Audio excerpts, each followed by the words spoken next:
If you feel guilty for having more than others, for not helping everyone who asks, or for putting yourself first, you're being manipulated. And I'm going to show you exactly who's doing it and why. Here's what guilt looks like in your life. Your mother calls and says she sacrificed everything for you, and now you feel guilty for not visiting more. Your coworker asks for help on their project again, and you feel guilty saying no even though you're drowning in your own work? You get a promotion, and instead of celebrating, you feel guilty because your friend didn't get one. You want to spend money on something you've earned, but you feel guilty because someone somewhere has less. Notice the pattern? Every time you move forward, every time you succeed, every time you prioritize yourself, guilt shows up, and you stop. You give in. You sacrifice what you wanted because the guilt feels unbearable. At family dinners, they remind you of everything they did for you. At work, they hint that real team players help others. In relationships, they say love means putting the other person first. On social media, they tell you your success is built on someone else's suffering. The message is always the same. You don't deserve what you have. You owe something to someone, and if you don't give it, you're selfish. So you give. You stay late helping your coworker while your own deadline looms. You send money to family members who never pay you back. You dim your achievements so others don't feel bad. You apologize for having what you earned. And here's what happens. You get nowhere. Your career stalls. Your savings disappear. Your time vanishes. Your energy drains. And the people demanding your sacrifice? They're fine. They move on to the next person. This isn't random. This isn't bad luck. This is a system. Guilt is being weaponized against you, and it's working because you think feeling guilty means you're a good person. It doesn't. It means someone found your weakness and they're exploiting it. And until you see this clearly, you'll keep sacrificing, keep shrinking, keep apologizing for existing. Let's identify exactly who's using guilt against you. Because once you see them clearly, their power disappears. First, your family. This is where guilt training starts. They taught you that family means sacrifice. That if you truly love them, you'll put them first. Always. Your mother says, "After everything I did for you, this is how you repay me?" Your father says, "We gave up our dreams so you could have yours." Your brother says, "Must be nice to be the successful one while the rest of us struggle." They don't ask for help. They remind you of your debt. And the debt is never paid. You can give everything, and it won't be enough because the point isn't help. The point is control. As long as you feel guilty, you'll keep giving. As long as you keep giving, they don't have to earn it themselves. Second, religion and collective morality. This is guilt on an industrial scale. They teach you that self-interest is sin, that pride is wrong, that humility is virtue, that the meek inherit the earth while the ambitious burn in hell. They tell you suffering is noble, that martyrs are heroes, that sacrifice is the highest good. Why? Because if you believe your life doesn't belong to you, if you believe serving others is your duty, you'll never question who benefits from your service. You'll work, produce, create, and hand it over. Guilt keeps the producers producing and the system running. And anyone who refuses? Selfish, evil, damned. Third, society and media. Turn on the news. Check social media. Read any article. The message is everywhere. You have privilege, therefore you owe. You're successful, therefore you're guilty. Someone has less, therefore you must give. They call it social justice, equity, compassion. But watch closely. Who's demanding your guilt? It's not the truly needy. It's activists with platforms, politicians with agendas, corporations performing virtue. They weaponize your empathy and turn it into obligation.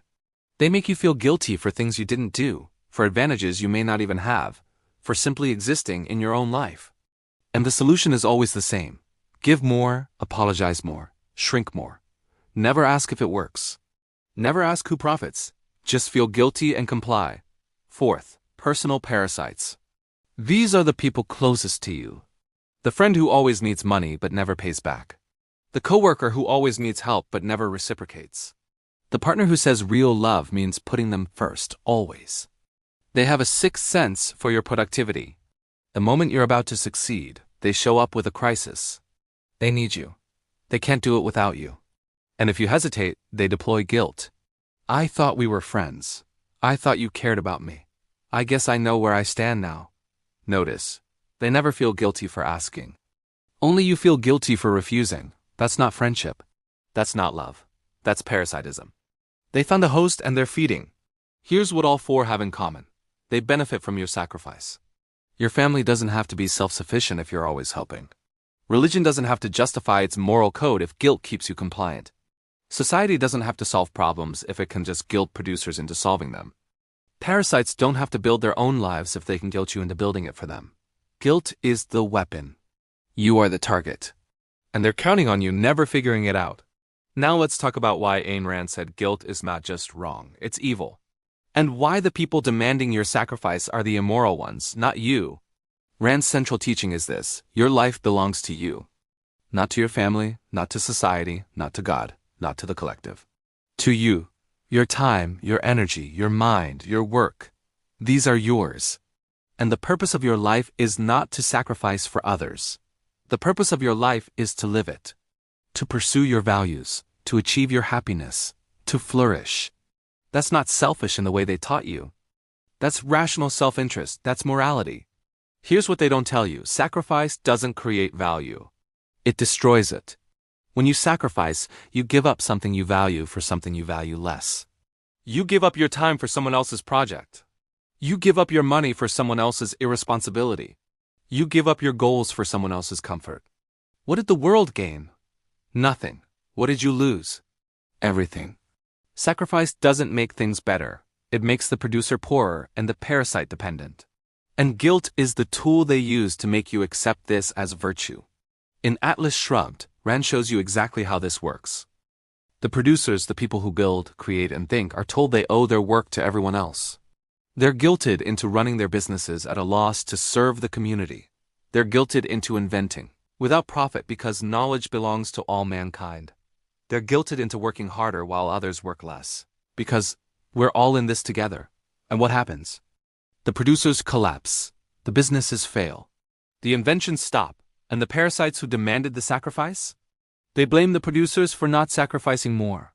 This is what guilt does. It takes your strength and calls it theft. It takes your success and calls it privilege. It takes your achievement and calls it luck. And then it demands you hand it over to prove you're not selfish. But here's the truth Rand saw clearly. The immoral ones are not the people who refuse to sacrifice. The immoral ones are the people demanding the sacrifice. They want something they didn't earn. They want it from someone who did earn it.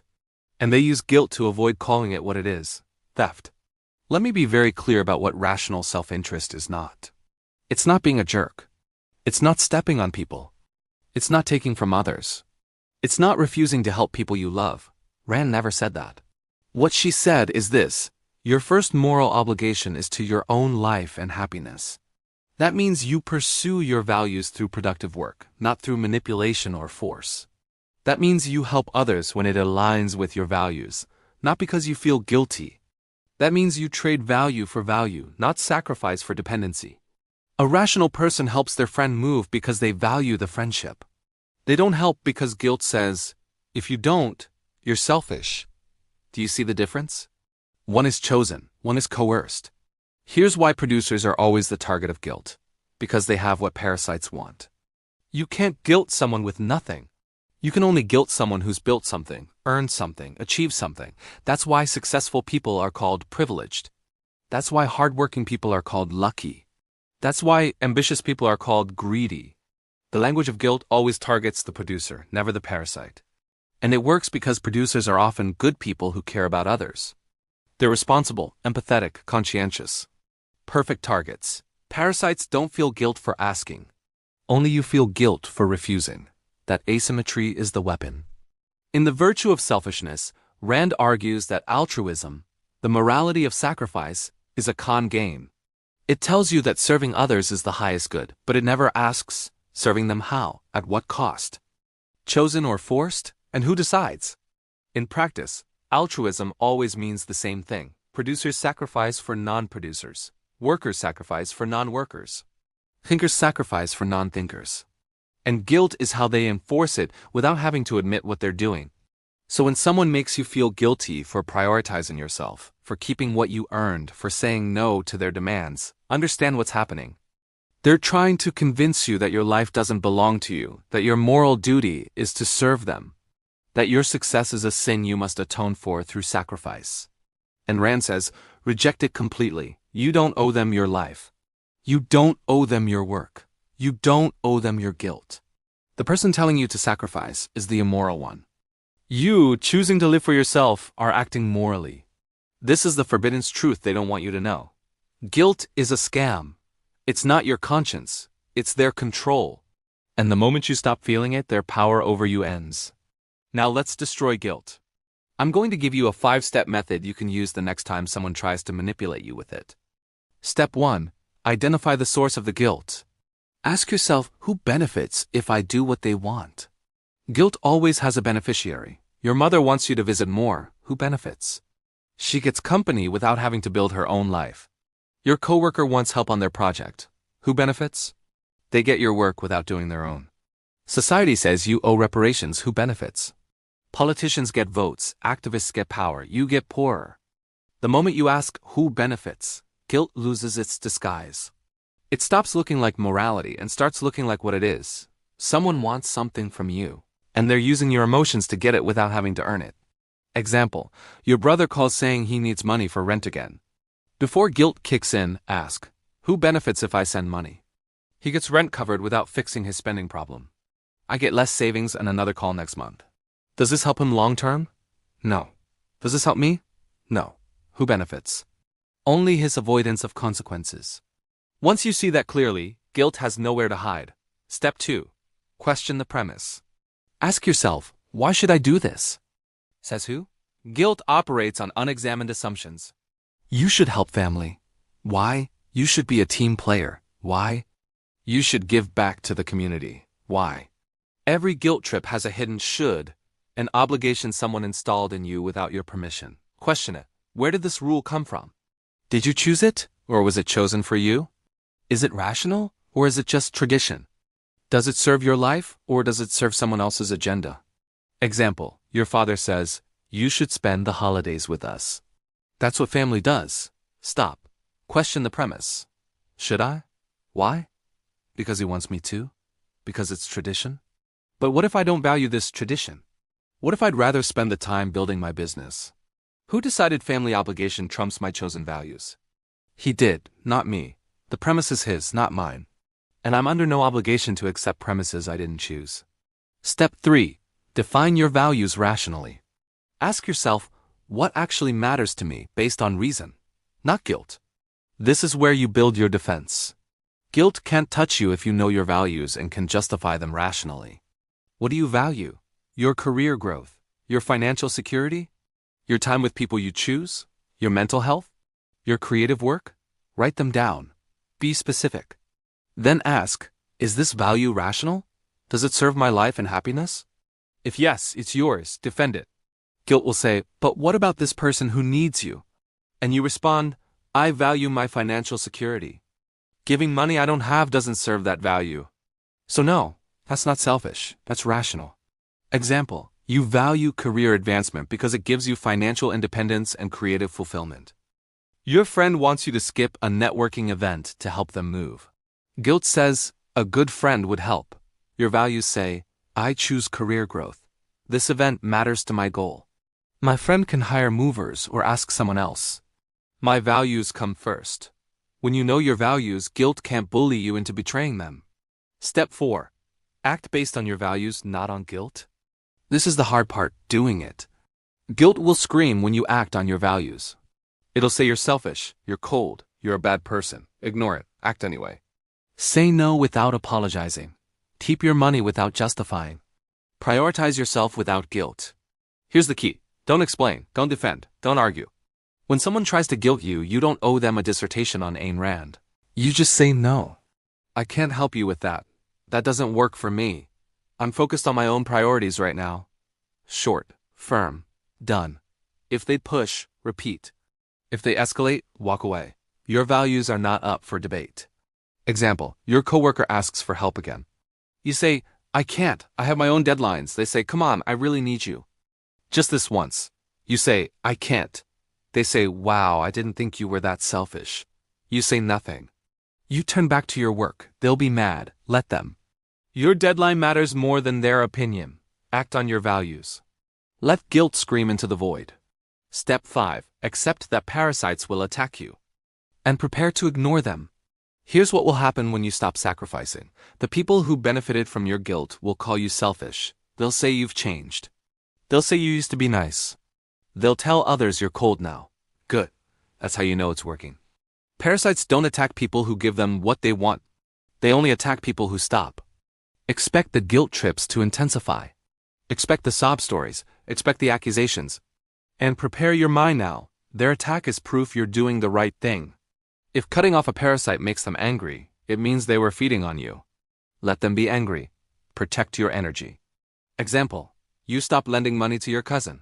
He tells the family you've become arrogant since you got that promotion. Your aunt calls saying, he's family.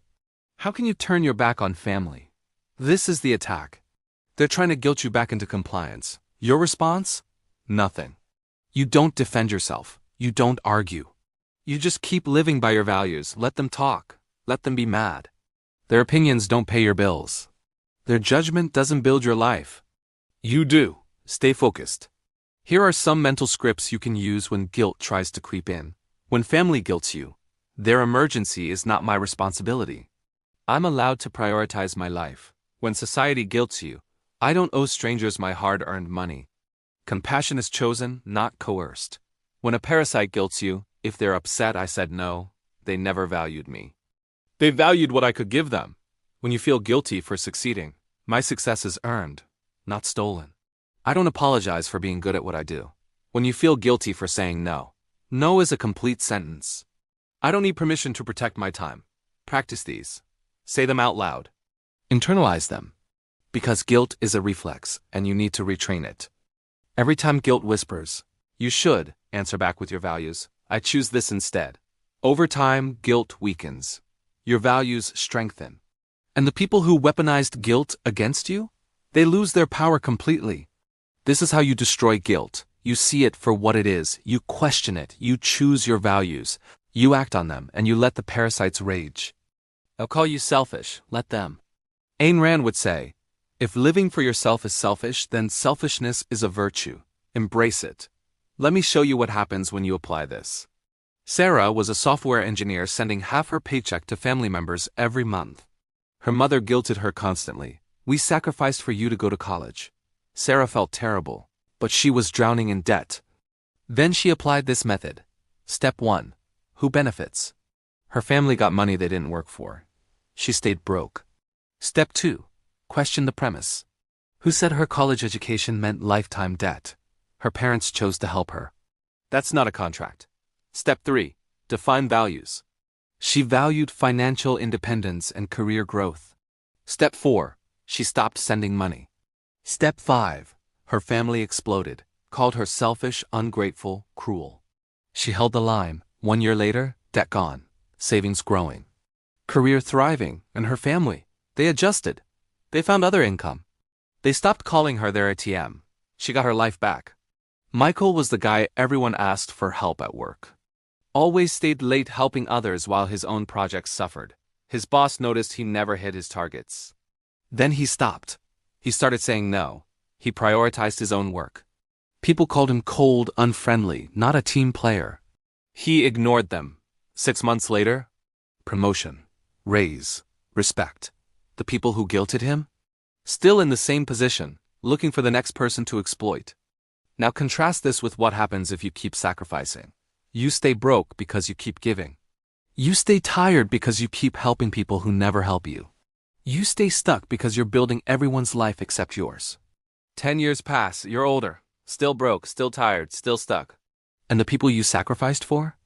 They don't thank you, they just expect more. That's the cost of guilt. Not just what you give away, but what you never build for yourself. Your life is finite. Every hour you give to someone else's guilt trip is an hour you'll never get back. Choose now. Guilt is the weapon. You choose whether you disarm it or surrender to it. If this video showed you something you needed to see, subscribe to the Rand Lens. We analyze life through Ayn Rand's philosophy. No guilt required. Next video, I'm showing you how to identify parasites in your life before they drain you completely. You'll want to see that. And remember what Ayn Rand said, the question isn't who is going to let me. It's who's going to stop me. Stop letting guilt stop you.